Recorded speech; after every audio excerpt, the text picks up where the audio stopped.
सोने चांदीच्या दरात पुन्हा वाढ झाल्याची महत्त्वाची बातमी समोर येते। जीएसटीसह सोन्याचे दर आता 1,52,646 रुपयांवर पोहोचलेत। जीएसटीसह चांदीचे दर 3,20,750 रुपयांवर पोहोचल्याची माहिती आहे। या संदर्भात सोने व्यापारी आकाश बंगाळे यांच्याशी संवाद साधलाय लोकशाहीचे प्रतिनिधी सुमित देशमुख यांनी।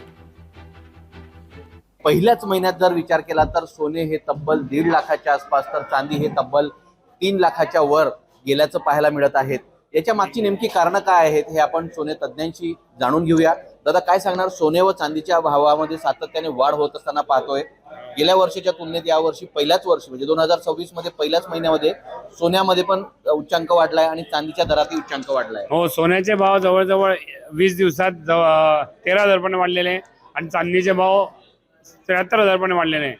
हे शॉर्ट टर्म मध्ये सोन्या चांदीचे भाव वाढलेले याच्या मागचं मुख्य कारण जिओ पॉलिटिकल टेन्शन आहे। रशिया युक्रेन चं युद्ध म्हणा, US आणि इराण मधली अनसर्टनिटी म्हणा, आणि सोबतच आता रिसेंटली ग्रीनलँडला घेऊन जो वाद चालू आहे US आणि युरोपमध्ये, त्या अनुषंगाने US ने युरोपवरती टॅरिफ रेट लावलेला आहे।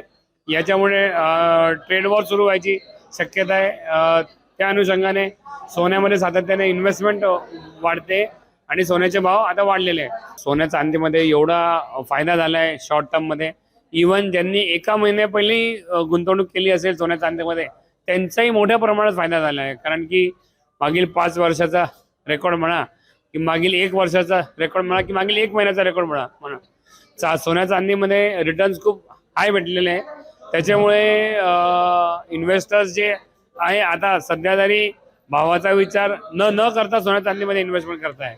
जे टार्गेट जे होते ते अजून वाढलेले 1,70,000 पर्यंत सोन्याची शक्यता आहे आणि चांदीचे भाव 3.5 लाखच्या वरती जायची शक्यता आहे। तर चांदीचे भाव जर विचार केला तर 3.5 लाखाच्या वर जाण्याची शक्यता वर्तवलेली आहे। तर सोन्याचे दर हे तब्बल 1,70,000 पर्यंत जाण्याची शक्यता सोने तज्ञांनी वर्तवलेली आहे।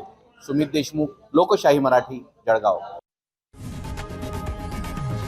लोकशाही मराठी ऐका, पहा, जागरूक रहा।